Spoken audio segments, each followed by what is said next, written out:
और पुलिस को पूरी बात बताई कि उसकी पत्नी जो है वो उसके साथ पत्नी के उसके साथ संबंध थे और वो उसके साथ रह रही थी। जी हाँ दोस्तों, राधे राधे, आदाब, नमस्कार। आप सब लोग कैसे हो? उम्मीद करती हूँ आप सब लोग बहुत अच्छे से होंगे, राजी खुशी से होंगे। आप सब लोगों का मेरे यूट्यूब चैनल पे तहे दिल से दोस्तों, दिल की गहराइयों से हार्दिक अभिनंदन है।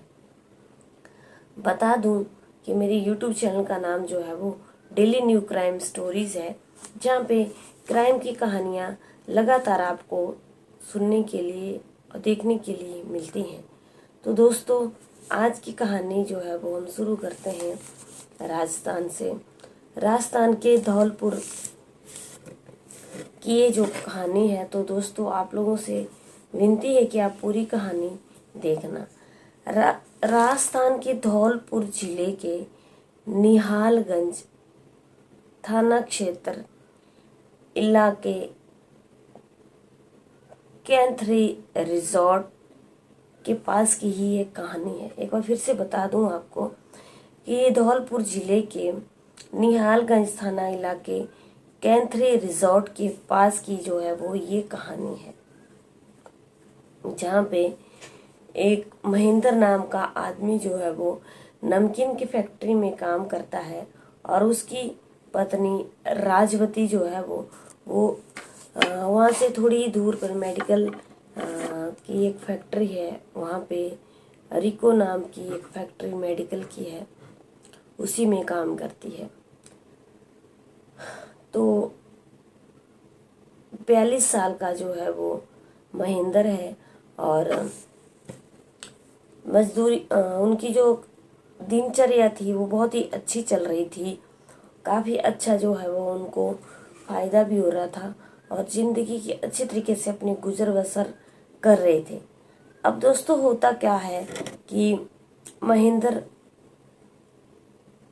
अपनी फैक्ट्री पे काम करने के लिए चला जाता है और जो पीछे उनकी पत्नी है राजवती, वो रिको मेडिकल नाम की एक फैक्ट्री है, वहीं से कुछ ही दूरी पर है, वहीं पे काम करने के लिए चली जाती है।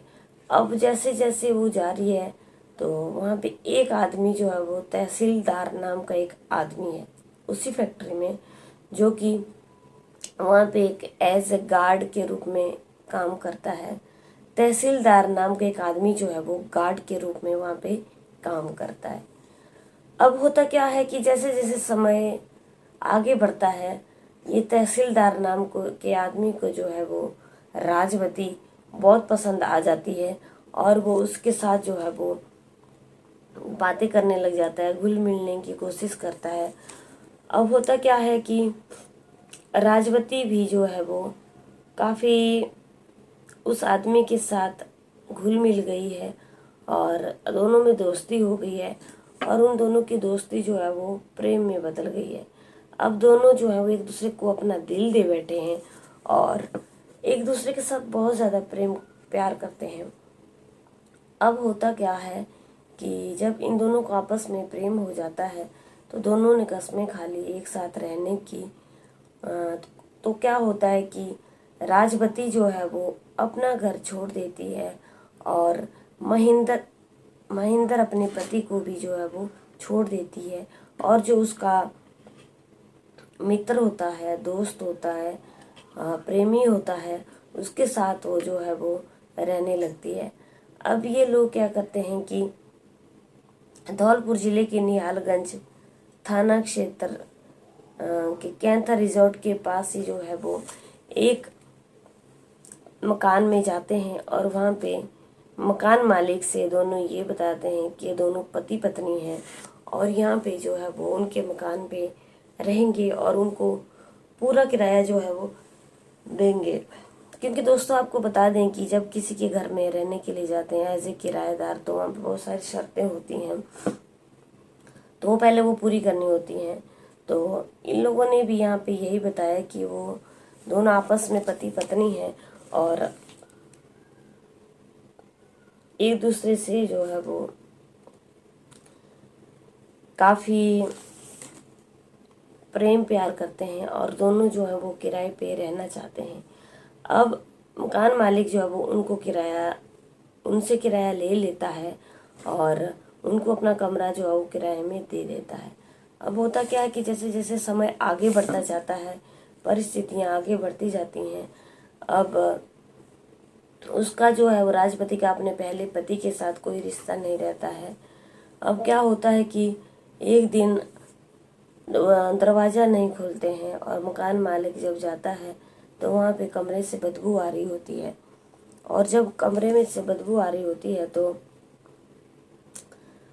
मकान मालिक जो है वो पुलिस में रिपोर्ट करता है। पुलिस वहाँ पे एकदम आती है तो पुलिस दरवाजे को खोलती है और देखती है कि वहाँ पे जो है वो राजपति जो है वो ज़मीन पर गिरी हुई है और मृत अवस्था में पड़ी हुई है और उसकी बॉडी के पास से बहुत सारी बदबू आ रही है।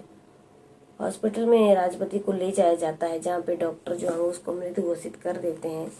अब पुलिस जो है वो पूरी पूछताछ करती है मकान मालिक से, तो मकान मालिक बताता है कि 12 दिन पहले ये लोग इनके कमरे में रहने के लिए आए थे और दोनों ने आपस में एक दूसरे को पति पत्नी बताया था और फिर उन्होंने उनको अपना घर जो है वो किराए पे रहने के लिए दे दिया था।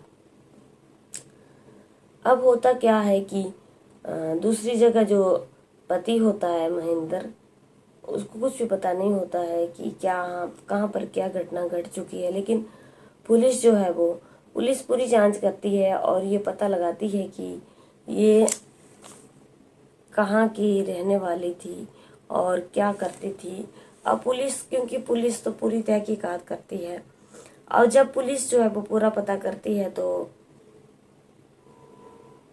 पुलिस को पता चलता है कि वहाँ पे काफ़ी लोग जो हैं वो इकट्ठे हुए पड़े हैं और महेंद्र नाम के आदमी के घर पे पुलिस पहुंच जाती है और जैसे जैसे सीसीटीवी कैमरे खंगालती है तो पता चल जाता है कि फैक्ट्री में ये महिला काम करती थी और उसके पति जो है वो नमकीन की फैक्ट्री में काम करता था। अब क्या होता है कि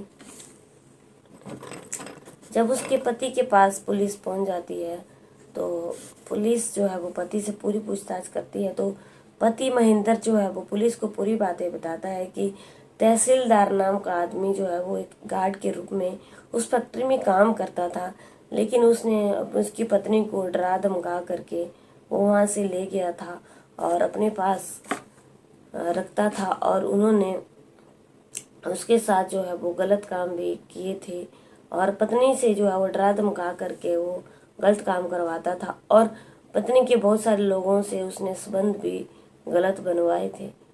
पति का जो है वो पुलिस के लिए ये बयान होता है। अब जो आदमी, तहसीलदार नाम का जो आदमी रूपवती के साथ उस मकान में रह रहा था, वो वहाँ से एकदम गायब हो चुका था, वो वहाँ पे नहीं था। अब पुलिस को जो है वो बहुत ज़्यादा शक पड़ जाता है कि कहीं ना कहीं इस की वजह जो है वो तहसीलदार नाम का जो आदमी है वही है, उसी की वजह से जो है वो ये सब कुछ घटनाएं घटी हैं। लेकिन अभी तहसीलदार नाम का जो आदमी है, रूपवती का जो प्रेमी था, वो वहाँ से दोस्तों फरार चल रहा है और वो पुलिस की गिरफ्त में नहीं आया हुआ है। और ये कहानी यहीं पे ख़त्म हो जाती है। लेकिन दोस्तों, इस कहानी से हमें शिक्षा क्या मिलती है? इस कहानी से हमें ये शिक्षा मिलती है कि जैसा कि रूपवती के पति ने वहाँ पे बयान दिए कि तहसीलदार नाम का एक आदमी की उसकी पत्नी के ऊपर गंदी नज़र थी और वो उसकी पत्नी को गंदी नज़र से देखता था और उसके ऊपर गंदी नज़र रखता था और ज़बरदस्ती उसने बहुत सारे लोगों के साथ संबंध बनवाए हुए थे जो कि गलत थे।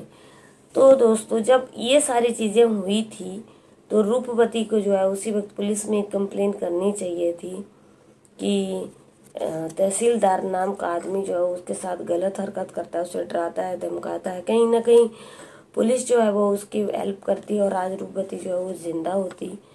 अब रूपवती ये दुनिया छोड़ करके चली गई है और तहसीलदार के आदमी ने ही जो है वो उसकी हत्या कर दी है। अच्छी खासी जो है वो रूपवती का परिवार था, अच्छी खासी रूपवती की जिंदगी की गुजर बसर हो रहा था, लेकिन वो प्रेम प्यार में, प्रेम जाल में फंस करके वो अपनी ज़िंदगी से हाथ धो बैठी। दोस्तों, कभी भी हमें अपने कदमों को नहीं बहकाना चाहिए।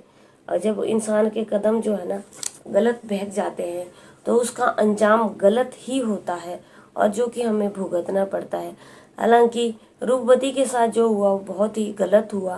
तहसीलदार नाम के आदमी ने जो है वो रूपवती के साथ बहुत ही गलत काम किया।